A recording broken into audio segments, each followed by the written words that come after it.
Hi and welcome from Rudy's on the Circle in Waco. It is our Baylor Coaches Show, a special edition here in mid-December. We are very glad you are with us tonight, those of you listening, those of you watching, and a great crowd here in person at Rocky's, at Rudy's. Welcome to you. I'll explain that in a moment. Rocky is running camera, and it's his birthday today. So right now, Rocky, happy birthday. There you go. Not renaming the restaurant after you, but happy birthday to you. And folks, join me in welcoming our leadoff guest this evening, Baylor women's basketball coach Nikki Collin. Welcome to you. Thanks. Glad to be here.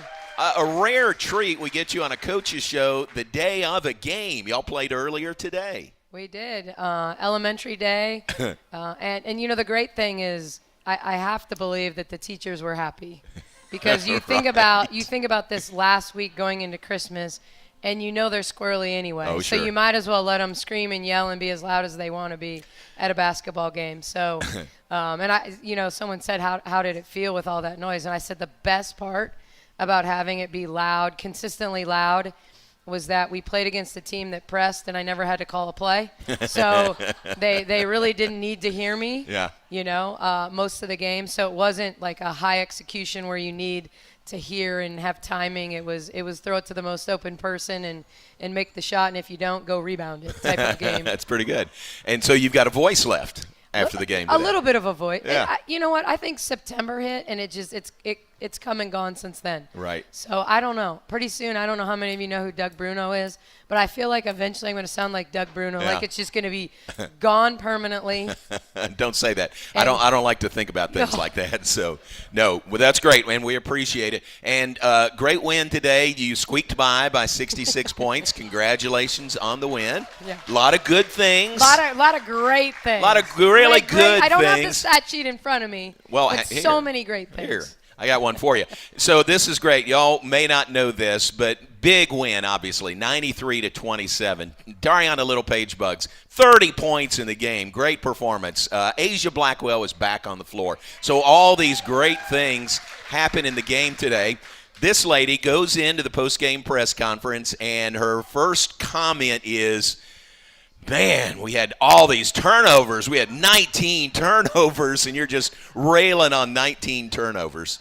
To me, that's a sign of a really good coach. Well, you want your team. Anyone who's like listened to me, you know that like I don't expect us to be perfect, but you want your team to do the little things. And certainly, when you look at the numbers and you realize we turned it over 19 times, which is the second most we have this season, the type of game we were in, it didn't end up hurting us because they only scored 4 points off of our 19 turnovers, which is very unusual.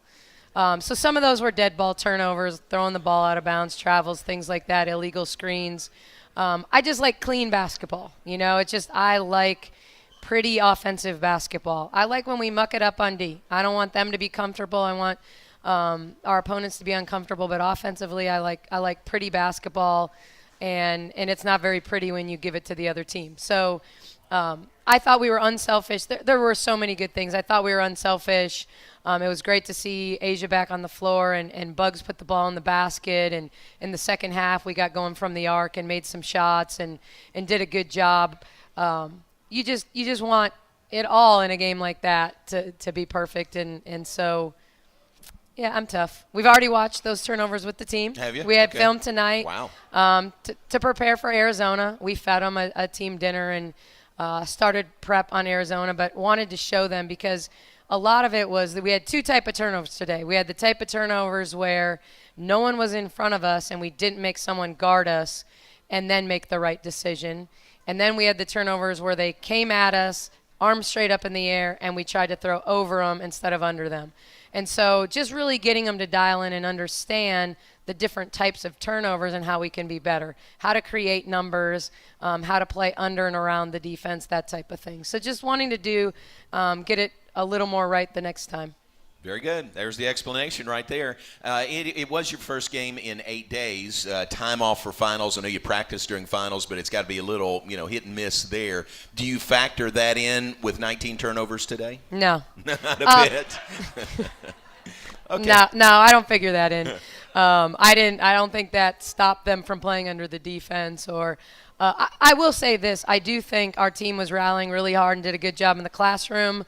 But really, some of them had to really rally for that. And so I do think they were pretty focused academically. We had a few players miss because of finals. And really, we lose our guys, and we, as much as this year we don't need them quite as badly as we did last year because we couldn't run a practice 5-on-5 without them a year ago. We get used to making them do the opponent's stuff and us being like really focused on what we're doing offensively and defensively. So yesterday, you'd have thought it was like rocket science. I'm like, all right, you guys are in a 1-3-1 zone, but when you score, I need you to press. But you guys are running our 4 out against their 1-3-1 zone. But then, and so getting them to like change every other possession to you're them and you're us versus now you're us and you guys are them. And so that was really confusing for our freshmen. That's the first time we've done that or had to do that because of the guys being gone. But that's kind of what you deal with all Christmas break. So we need to get used to that because we don't have them around until mid-January when they come back, and until we're allowed to give them a paycheck to come back, which we're not. All we can do is feed them and clothe them and things like that. So, yeah, they'll be back in January. Gotcha. And y'all know what she's talking about, right? The guys are guys that are your practice. You practice against them. Yeah. You really get used to having them there, don't you? Yeah, I mean, we're really lucky here. I've been places where it's hard to get a consistent group out. But the Dream Team has some history. It's amazing how I've been out in Waco or at places, whether it was our Texas tour and we were out and about, and people come up and actually introduce themselves as former Dream Team members. That's right. So, like, it's a badge of honor for these guys, like, once they leave to have been part. Hey, I was a Dream Team guy when they won the 19 championship. I was a Dream Team guy when they won the 12 championship. So they're awesome. I mean, they're great guys, and it allows us to stay really focused on what we want to do as opposed to teaching them our opponent's plays. So it's probably about a month, right, that they'll be gone? Yeah, about Close a month. to it, yeah. I mean, they need to enjoy their break. We'll let them do that. Okay. All right. Very good. Well, you muddled through today with a 93-27 win. That's great. How about Dariana today? Reigning Big 12 freshman of the week, and I think has a leg up on maybe winning that again. Yeah. Hopefully we can go 2 in a row. I think she was the recipient in this game of being at the back end of the press. I put Caitlin as a decision maker at the front end, helping break the traps. Dariana just got to stay on the back end and shoot some layups early on, and I think making a couple early layups gave her confidence. She started to knock down her 10 to 15 footer, which is something that when we signed her, we thought she was really, really good at. And she struggled the last 3 or 4 weeks at making that little 10 to 15 foot pull-up jump shot. So really good for her confidence. I think Shelby told me is like the first Big 12 player or one of 3 Big 12 players all time to outscore the opponent. Yeah. So I hadn't thought about that, in the grander scheme of things. It was more fun. I really wasn't putting her back into the game to try to go get 30. It was just the nature of Jamie had gotten clocked and had a little whiplash and wanting to get Jaden's been nursing some shin stuff and Sarah's still nursing her ankle. And so just from a rotational perspective, wanting to stay with a couple extra ball handlers in there and not, I know everyone enjoyed the 5-post lineup that I put in the last game, but against the press, I just couldn't quite do that. And so, I think that's kind of ended up why she went back in and was able to make a couple more layups to get there to 30. But love that for her. I think she had 6 or 7 high school teammates that surprised her coming down to the game today as well. So I think she was having a good time when she left. Pretty cool. That's great. What a game. 30 points. Another double-double, too. 30 points and 11 rebounds. So 4th on the season. Let's take a break. We'll be back with more in a moment. We are live at Rudy's Real Texas Barbecue. It's the Baylor Coaches Show with Coach Nikki Collin, and we'll be right back after this.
And back with us live from Rudy's on the Circle in Waco. Really nice crowd here this evening. Thank you for that. Hey, we just want to give a shout out to the official local bank of Baylor Athletics, TFNB, your bank for life. If you didn't know, they're employee-owned and have been around for over 130 years. I always enjoy working with them and all the nonprofits they support with their Charity Champions program. They've been a major supporter for Baylor Athletics for many years, and they're here tonight supporting our Bears. So thanks to TFNB, your bank for life, the official local bank of Baylor Athletics. And continuing with Coach Nikki Collin, Baylor women's basketball coach, we talked about Dariana Littlepage Buggs and then Bella Fauntleroy. Those two freshmen, I just keep saying and thinking, they don't look like freshmen. Boy, they seem really mature out there. Yeah, I mean, I think when they showed up this summer, and I would say Bella even more than Buggs this summer, you know, she's built not like a freshman. I mean, Bella is one of the strongest kids we have, not just in the weight room, but on the court, and that's really unusual for a freshman. I think that's going to be Buggs' greatest growth. She's a little Kevin Durant-ish. She's never going to be big, but just kind of getting more wiry, strong. But, you know, with Asia and Kate, I mean, I think it had been different had Asia been healthy and Kate healthy to start the season. You know, they're both coming off the bench, most likely. And I think, but they've taken advantage of their minutes. You know, Bella will look a little bit like a train wreck for 3 or 4 minutes, and then all of a sudden she makes her first shot, and then it's like when it rains, it pours. Yeah. Like once one goes in, she's going to make the next 4, you know, and you look at the box score, 1 minute she's 0 for 4, and the next minute she's 4 for 8. And so she's certainly not afraid to take shots, and she's proven that in big games. She made big shots against Michigan and big shots in the SMU game. And so we've needed them. You know, we absolutely have needed them. I think they were both obviously highly touted and confident that way. But sometimes the biggest issue with freshmen is if they don't get consistent minutes early, they don't keep that natural confidence that they have as they're coming in from high school. But I think the fact that they've played such significant roles for us and been in such key moments, I think they learn something every game. And they're carrying it forward. And I think both of them are very much looking forward to a month of not taking classes because I do think one of the things that happens with freshmen is they're so sometimes overwhelmed with class load and all the things that are going on that they don't get in the gym as much extra. And you have to let them. You have to let them do what they need to do academically and in all those areas. And then Christmas break hits and all of a sudden – that pressure is lifted and they can kind of get back into the gym and really get into a groove. And so I think that'll help both of them. Great. You mentioned Asia. She was back on the floor today. Very nice to see her out there. 8 minutes and 40 seconds, I think she played. What'd you think, and how'd she feel after the game? Yeah, she said she felt great. You know, I asked her a couple hours after the game. My time frame was 10 to 12 minutes. That's what I was given, just so everybody knows. And I just didn't want her to get cold. Right.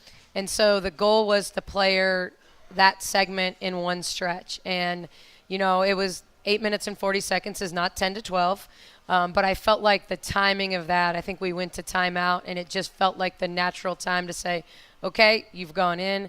The biggest thing about players coming back from leg injuries, knee injuries especially, is are they confident in a crowd? You know, if they're a shooter, usually they're not affected. But if there's someone that plays through the paint and is physical and gets banged up, you know, do they have hesitancy? And I felt like she was aggressive. She wasn't hesitant. She rebounded well, and all her points were in the paint, you know. So that was a good sign for me. I felt good about that. We'll ramp her up tomorrow a little bit with mileage, and then the next day a little bit more. And then hopefully have maybe twice as much time to work with going into the Arizona game. Good, which is Sunday in Dallas. How do you feel about your defense? Your last 2 games now, you gave up 27 points today, and I know points allowed is not the only barometer of your defense, but you gave up 36 in the win over UTA prior to this one. Where do you feel like you are defensively? Well, it's what we talk about the most. I mean, we're actually – as much as I love to talk about offense, I was a defensive coordinator for years, and I'm always going to not be okay with lack of defensive effort or not doing things well at the defensive end. And I think it's the one thing you can control. You're not always going to be able to make your shot. You know, there are days Steph Curry has 2 for 9 days from the arc. But what you can control is your attitude, your effort, and your defensive intensity. And so I think it's important that this team sets the tone defensively. I thought from a being on point, I thought our defense against UTA was as good as it's been all year, and maybe in some ways in the last 2 years, because I thought we were really dialed in. We played people the right way. We always talk about KYP, which is know your personnel, and really dive into, like, what do they do well? What are you taking away? Are they a driver? Are they a shooter? Do they like to drive right? I thought today our players felt superior. I think there were times I felt like we weren't playing our defense. We were like gambling and doing some things, and we got away with it too much because they didn't take advantage when we'd go through the window and all of a sudden they'd have numbers coming at us. So, I mean, I was constantly challenging them, even though Coach Green goes into the huddle and talks about defensive adjustments. Most times I walked right in and said, I don't like our defense. Usually it was turnovers, and, we need to do a better job of staying in our stance, being in help side, supporting off the dribble, things like that. But I do think we understand. I think our players have embraced the fact that when we set the tone defensively, it leads to easy baskets offensively, and then all of a sudden it just becomes easier when you get into half-court sets and you've made a layup, Jamie gets a steal, then all of a sudden it's easier to make that next shot, driving the basketball, shooting the basketball if you get an easy one in transition off a steal. Yeah. Is there a number on that stat sheet that you look at that you really say is indicative of how well you play defense? Sometimes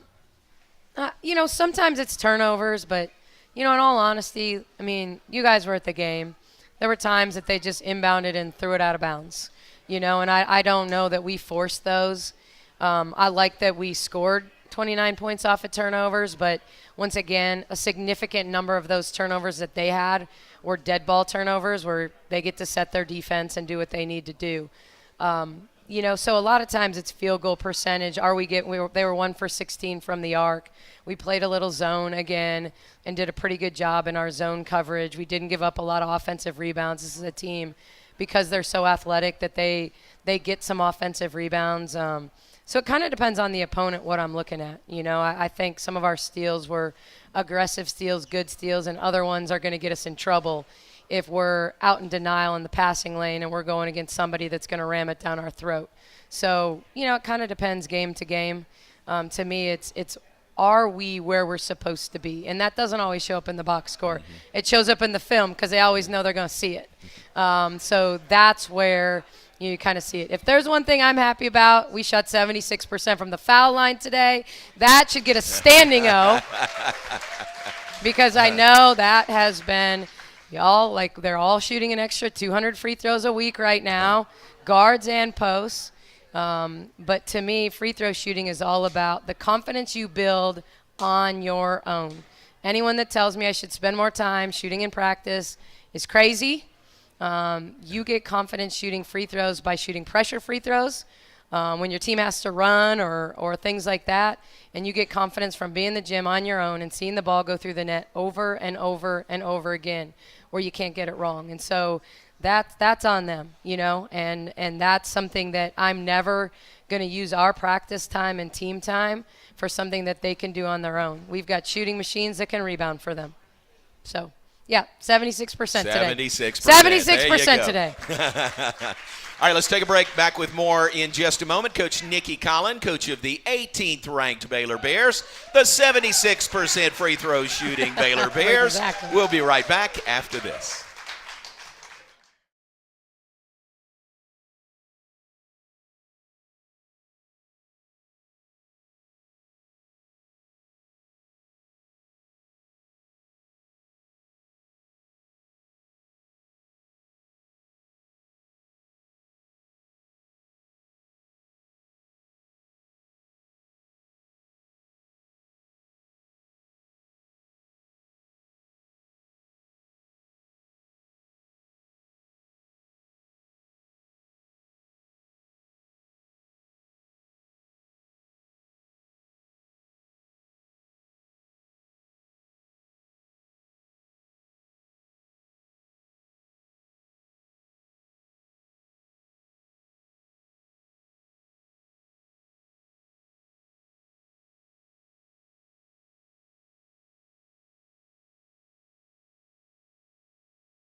Back with us live from Rudy's on the Circle in Waco. Terrific crowd here this evening. Coach Nikki Collin with us.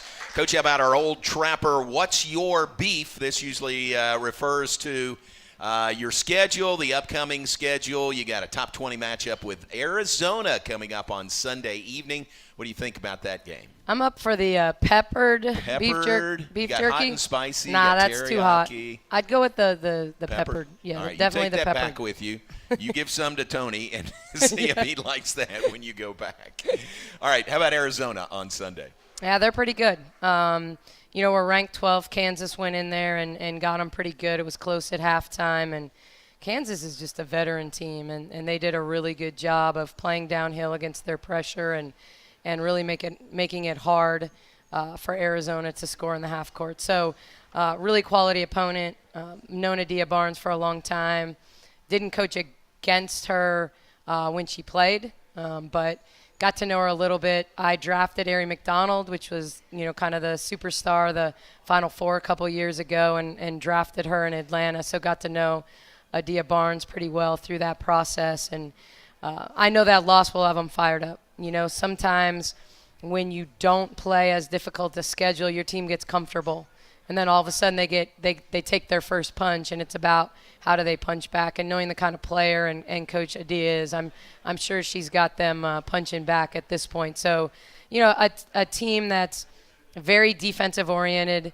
Certainly don't think Tennessee State was the quality of Arizona, but a team that in some ways the press, we're going to see press, we're going to see a little bit of trapping, but just a little bit more Texas-like and 94 feet, going to be there all the time, going to deny and make you uncomfortable. And as someone who loves to look at assisted baskets, like today we had 36 baskets and 26 of them were assisted.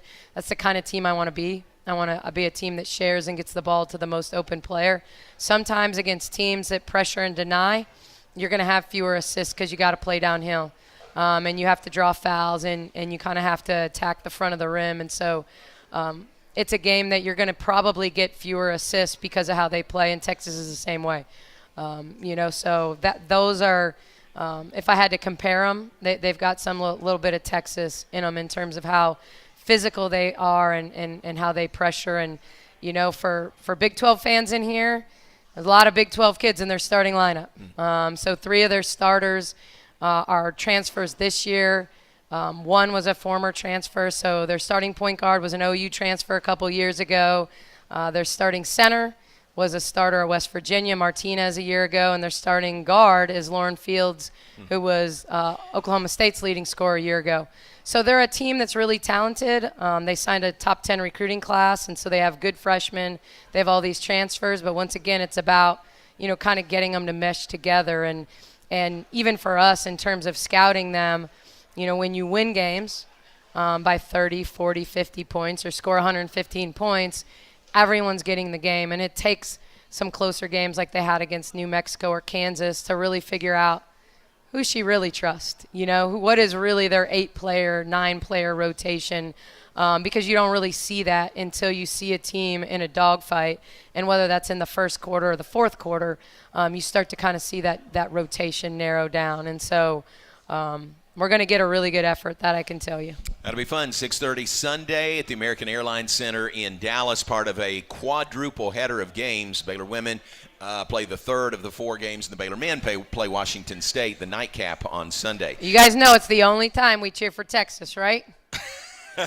Not when they're playing against us, but we're allowed to cheer for them in the Coast to Coast Challenge in the morning. It's good for the Big 12, strength of schedule, all those numbers things. So we are Texas fans. We can go horns down when the game ends, okay?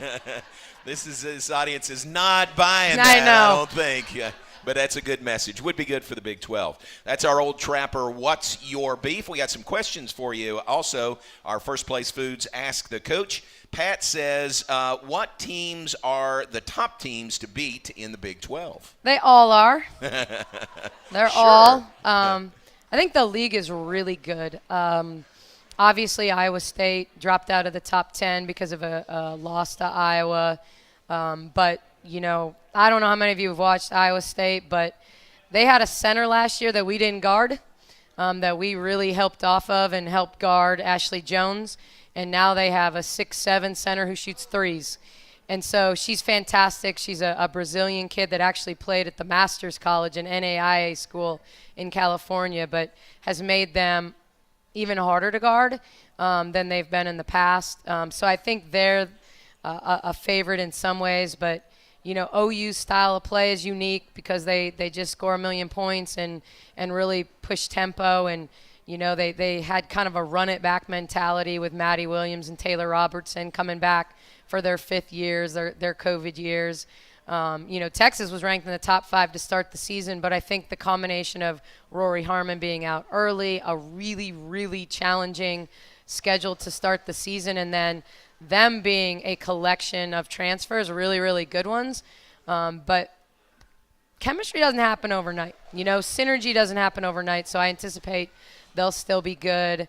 I don't miss Kansas is just good. I kept telling everybody last year Kansas was good, and we had 2 really good games against them that we were able to win. But I just think Brandon Snyder is a really good tactical and technical coach. They run good stuff. They have counters to everything they do, and they have all their key players back and got a really good transfer from Tulsa that's been real solid for them. So I think that group is the favorite. But even West Virginia, their coach was a coach that beat us, that coached at South Dakota last year.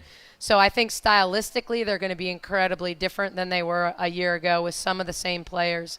And so I just know it kind of bothered us last year. I don't know if anyone was at that South Dakota game, but their style bothered us a little last year. So, I think the league is really good. Yeah. December 31st, start of Big 12 play. It's right around the corner. Here's another question First Place Foods asked the coach from Jessica Bancali right back there. Who is the funniest player on your team? All right. Well, I don't know if any of them are watching this, but literally, if I didn't say Jamie, she'd be mad because she is the self-proclaimed funniest player on our team. But I would actually say Dre Edwards is probably the funniest player on our team. Nice. Very good. All right. Final one, and it's from Santa is what the card says here. What's on your Santa list this year? This one's easy for me, people. It's time with my family. Nice. So I get to go home for 5 days, and then I'm trying to convince 2 of the kids that don't have activities over Christmas break to come back with me. They really want to see Scout. I don't know how much if it's me, but because I can't. Scout's now 44 pounds and can't travel on an airplane. So, he has to stay. So they're going to have to come this way if they want to see him this time of year. So that's the easy one. Very nice. Well, Merry Christmas early. Happy holidays. Folks, Nikki Collin, Baylor women's basketball coach on the Baylor Coaches Show. Let's take a break. We'll be back with more in just a moment. We'll switch gears, talk some Baylor football. Coach Dave Aranda joins us when we come back on the Baylor Coaches Show live from Rudy's.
And back live from Rudy's on the Baylor Coaches Show this evening. We are pleased you are with us. Thanks to our host here at Rudy's Real Texas Barbecue. Let's shift gears now, talk some Baylor football. This will work as our bowl preview show tonight. Thanks to Texas Farm Bureau Insurance, a proud official corporate sponsor of Baylor Athletics and title sponsor of Baylor football bowl season. No better man to talk to than the head football coach for Baylor. Coach Dave Aranda joins us. Coach, welcome. No, it's good to be back. Thanks for being here. And those watching and those of you here, you're dressed up. You say recruits in town. Yeah, it's a crazy time. I think one of the things we have in the earlier bowl, so prior to the signing date that's coming up, which is the day before our bowl, is that we've got guys that are in the transfer portal looking for a new place, and so I think we've had guys just about every single day. So just right after this, there's a recruiting dinner that we'll go to. Very cool. Well, thanks for making time to be here. We appreciate it. What's that like? What's that timetable like with the bowl game on the 22nd, but the early signing period is the 21st? You'll be in Fort Worth. Yeah, it's busy, but it's fun though. I think visiting with folks and their families and just hearing their story and just seeing their experiences and kind of what they're looking for and just the fit of all of it when it looks like it's something that can be there is just way cool, and then just seeing our guys that some of them are young guys that were just in that spot a year ago or 2 years ago, and now they're kind of they're leading the charge of the recruiting and they're being a mentor and all of it. All that whole journey is just way neat. Nice. You've got bowl practice underway. It was a little more than a week off, wasn't it? And back at it now. How is practice going so far? It's good, So I'm coaching now. It's been a while since I've been a coach, and so it's we got triple option team. So we went live today, so we were able to cut the D linemen, and they were able to do that and playoff cuts and stuff. And it's been great. It's been different. You go to my office, my desk, I've got fits and drawings all over. So I remember those days. It used to be a clean desk. It's not like that anymore. You say you're coaching now. You're running the defense right now? Yes. Yeah. How is that? Kind of back to your roots. Yeah. You have to kind of get, it's – I think whenever you face an option team, there's not a lot of gray. It's black and white. And so I think to get the guys to see it that way and to show hey, these are your keys, this is your fits and all of it. I think for the coaches in playing a triple option team, it's on us to get the numbers right. It's a math game. It's 11 on 11. But we got to make sure that we've got the balanced numbers and correct leverages. And I think for our players, we have to inspire them to the point to where they can execute kind of the mundane play after play after play after play, because it just takes one guy out of a gap and the thing hits. And, the Army-Navy game, there's a great example of a trap that went, 70 yards. One guy misfit it, and the pieces, it's 11 on 11, so everyone's being used up. And so that's exciting, at least right now it is, yeah. So we continue to work hard. I feel like the effort and the focus of the guys is good. And you're coaching because of a couple of changes on your defensive staff you've made. Yeah, it's unfortunate. I mean, it's that part of the business I just don't like, and I just wish when you have to do that stuff, I think it's needed, but then I wish – I don't know. It's not my favorite part. It's way uncomfortable and it's way hard to do. Ron I've known probably since 1996 or something, and then Ronnie was with me for 4 years at LSU, and I just think all of them, there's great people, great coaches. Ron's already landed on his feet, and Ronnie will too. It's just I think what we're trying to do here is probably different than most, and I just think that it's way important that everything is together in terms of how we're treating people and what we're doing and all of it and the fit. And so I think we're going to have a great fit moving forward. That's good. Is that one of the toughest things you found being a head coach that you have to do?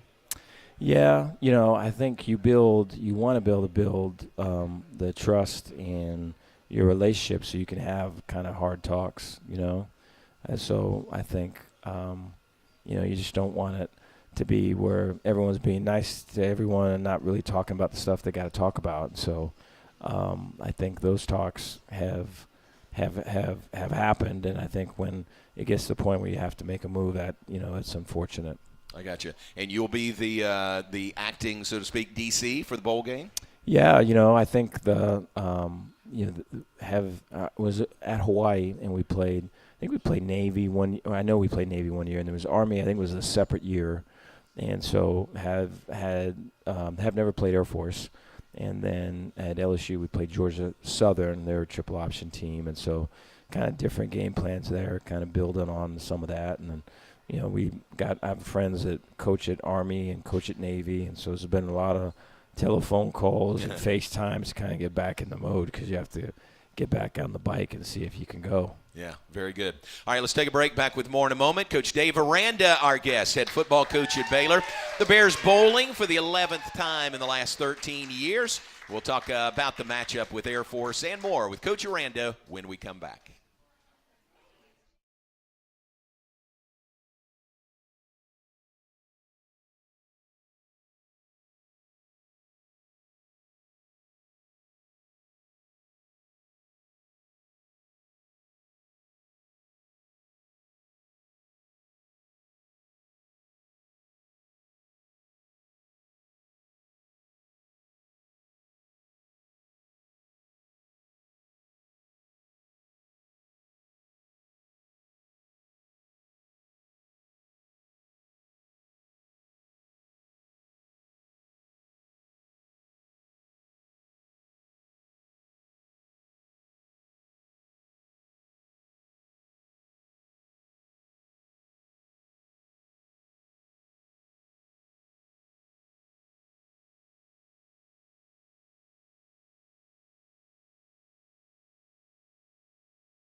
I want to give you our Baylor Scott and White Southwest Sports Medicine and Orthopedics health tip for the week. Don't let pain slow you down.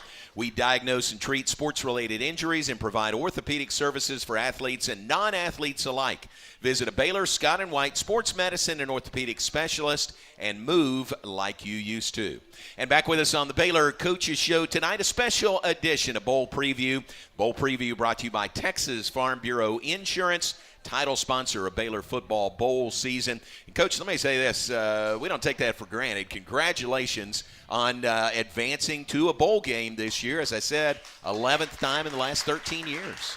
No, I appreciate that. We're all excited for the opportunity, and Air Force, such a quality opponent. We were just talking, second year in a row they're trying to get 10 wins, and it's a team that plays together, plays tough. They don't commit penalties. They execute when it matters most, and so way impressive. And you talk to the folks there at Army and Navy, and they just speak so highly of them. And we have friends out in the Mountain West still, and so they speak so highly of them. So way impressed. I'm guessing they do a lot of things that you personally really appreciate. Yeah, they don't beat themselves. I think they've had some drives like 9-minute drives. And so we could get into both teams could get their second series in the second quarter in this game, And so I just think the for a team that plays so together and plays in such unison and makes you break and makes you bend and makes you make mistakes, you have to respect that. You see that right away. We know about their offense leading the nation in rushing, triple option you've talked about, but a really good defense also. They play really sound. There's no bus, right? It's very very well coordinated. Everyone knows where their help is. They're gang tackling people. They're stopping the run, and so it's what a great challenge for us. Yep. All right, December 22nd, 6:30 from Fort Worth is the bowl game with Air Force. Got a couple questions for you. First Place Foods, ask the coach. First Place Foods, that's a darn good pickle. Corey, along those lines, says, what's it going to take to win the bowl game? I think the energy and effort during the bowl prep, the most prepared, least distracted team will win. And, I just think the bowl season is just different than the regular season. You get to the bowl season, and it gets to be where you got to beat whether you've had a successful year or you've had an okay year. You got to beat. Well, it's just a week left, or I'm almost done. I'm almost at the end of it. You have to beat. Hey, what are we doing for Christmas? Who am I seeing? Where am I going? You got to beat. All right, hey, I'm going to go to the pros. I'm going to do this. I'm going to do that. Or you got to be, hey, I'm going to get a job. So you have to be here now and focused on every day and what you're doing, with the simple little decisions and choices that really build who you are. And those things are going to put you in a position to be successful, on game day or not. And then, the most prepared is studying tape, because we have all this time. We have all the tape to watch. Put you in the right spot, because I think an example would be defending Air Force would be, they get 3 yards, they go for a fourth down more than anybody, and they get 3 yards down. You could see the math. There's a problem there, and so the to make it not 3 yards but 2 yards or 1 yard, we need to line a foot tighter to this offensive player. Our eyes were here; they need to be here, and just those adjustments within a series have to be so on. I think for our defense will be tested in between series for adjustments. That if something were to happen, we got to fix it, because Air Force is the type where they will continue to press on it and again make you break. So. Do you think are your guys right now where you'd like them to be, energy-wise, focus-wise? Just the focus on this next game. Yeah, I've always been impressed with that. I think it has been these last two practices. We went Saturday, Sunday, and a lot of energy on both days, kind of coming back from a break. And then Monday, Tuesday, we didn't do anything because there's finals all the way through. And then Wednesday, yesterday we practiced late at night. I think we were off the field, 11 or something like that. It was pretty late, but it was when the finals were done. A lot of energy last night, and then practice today again. And so, yeah, impressed with our group. I think they want to win and they want to do it the right way, and so. We're all in that together. Really good. All right, another question from Ann is right here, and I'm glad she asked. I was going to ask you this. What's your favorite story about Mike Leach, who passed away earlier this week? You worked with him out in Lubbock. So sad. So sad. Yeah, I was out recruiting last week, and I think it was in Atlanta. I think it was Tuesday, and Coach Leach called. And he probably calls maybe once a year, twice a year maybe. And he called, and he was talking about a transfer quarterback they have and just kind of bringing him up. And you could tell he was just kind of meandering, which Coach Leach generally would do. But then he brought up back when I was coaching there. So my wife, Dion, was my girlfriend then in Lubbock. This was 2000, 2001, 2002. And Coach Leach was a very staunch Republican, very much so, and my wife is very much not. And so we would be at night. This would be after a few, I guess, like Coca-Colas or some staff get together at Leach's place. He would be just talking, and my wife would be arguing with him, and I'm, trying to. I want my job still. Right. Can you not do that? And so he remembered that and was bringing that up and kind of like reminiscing. It was a little. It caught me off guard because he's not the type that does that. And when I heard the news, I called Bill Beanbo. He was a GA with me at Tech, and he's the O-line coach for Oklahoma. And I asked, hey, what do you hear about Coach? And he said, Dave is not good. And so I told him the story that I just told y'all, and he said that Leach had called him a week earlier and did something similar. Wow. And he said he had heard from Sonny that also happened, that he and Sonny, that Leach and Sonny talked, and they're just reminiscing. So it's just way sad. Yeah. Tributes just continue to pour in, just so well respected. And really, I mean, he does meander and did meander a lot with his conversation, but very smart, wasn't he? I mean, he had his law degree. Yeah. You know, just so I would drive him in recruiting back in that time. And so he would go, in West Texas and all throughout, and I was the driver. And so I just some awkward, weird conversations, man. I wish maybe we could have, done something with it, but it was just really weird. So we would be on one thing and it would go all the way to the other. We talked a lot of philosophy and stuff and religion.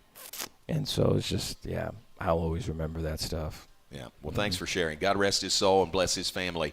The loss of Mike Leach at the age of 61. Let's take a break. We'll be back with more with Coach Dave Aranda right after this.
We are back live from Rudy's on the Baylor Coaches Show tonight, brought to you in part by TFNB, your bank for life, the official local bank of Baylor Athletics. Find out why more Central Texans are making TFNB their bank for life by stopping by any of their 5 locations or by visiting tfnbtx.com and Sikkim Bears. And our bowl preview special with Coach Dave Aranda continues thanks to Texas Farm Bureau Insurance. Practice here another couple of days, headed to Fort Worth on Sunday, right? Yeah, so this week's kind of been like a rehearsal of kind of a game week, and so we get extra reps of things, the hard adjustments or the hard plays that we've got to execute. We make sure we see those, and then we really polish the stuff that we're doing well. And so today was kind of a Wednesday, a normal Wednesday, like a third down and everything else. Tomorrow will be short yardage goal line, and so we'll practice that. And then when we get to Saturday's like a Monday of game week. So we're in game week at that point, and we're doing it for real. Yeah. Do you see any difference for your guys once finals are in the rearview mirror?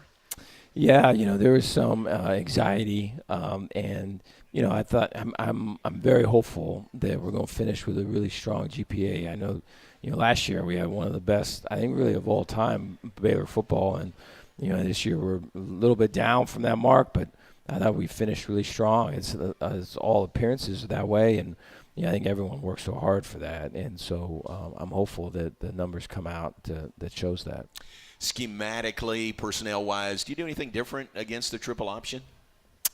Well, it's assignment football, and then I think you have to have enough change-ups because they're going to play a base to where they know where you're at, and then once they know your formation, they know how to attack it.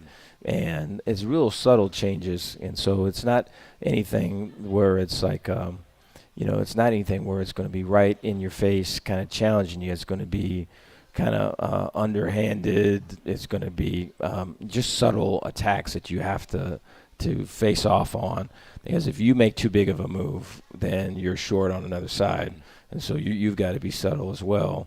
And so it just takes great connection, because you got to trust that someone's going to do what they need to do. It takes great focus.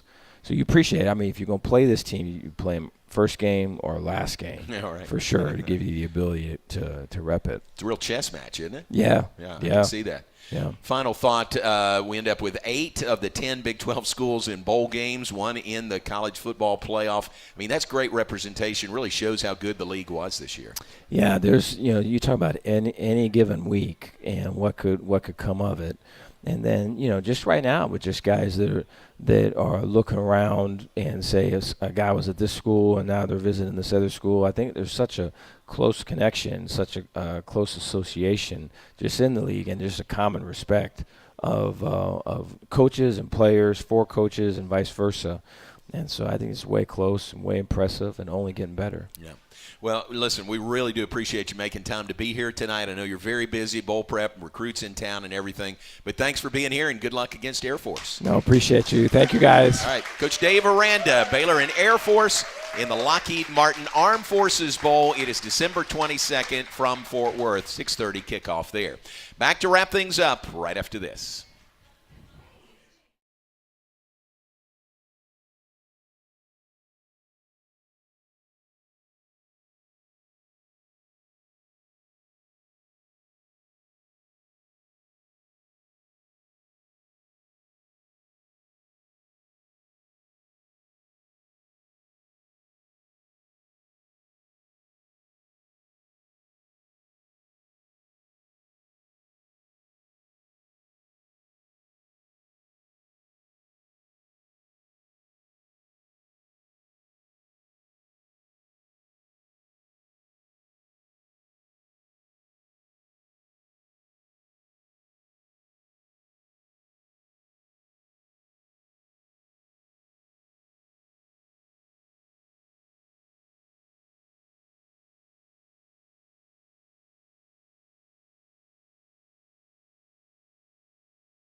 And want to wrap things up on the Baylor Coaches Show tonight. Special edition of the Baylor Coaches Show. We will be back in the spring with shows. Watch for the schedule on that coming up very shortly. Thanks to Texas Farm Bureau Insurance, the presenting sponsor of our bowl preview show.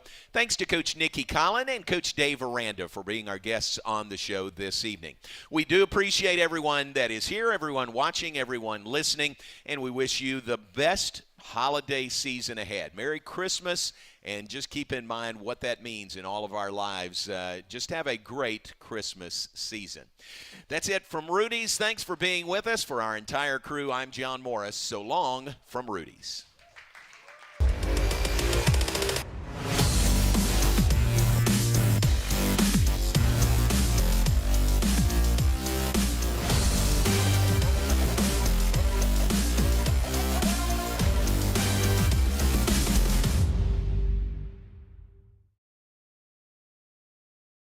This has been an exclusive presentation from Learfield.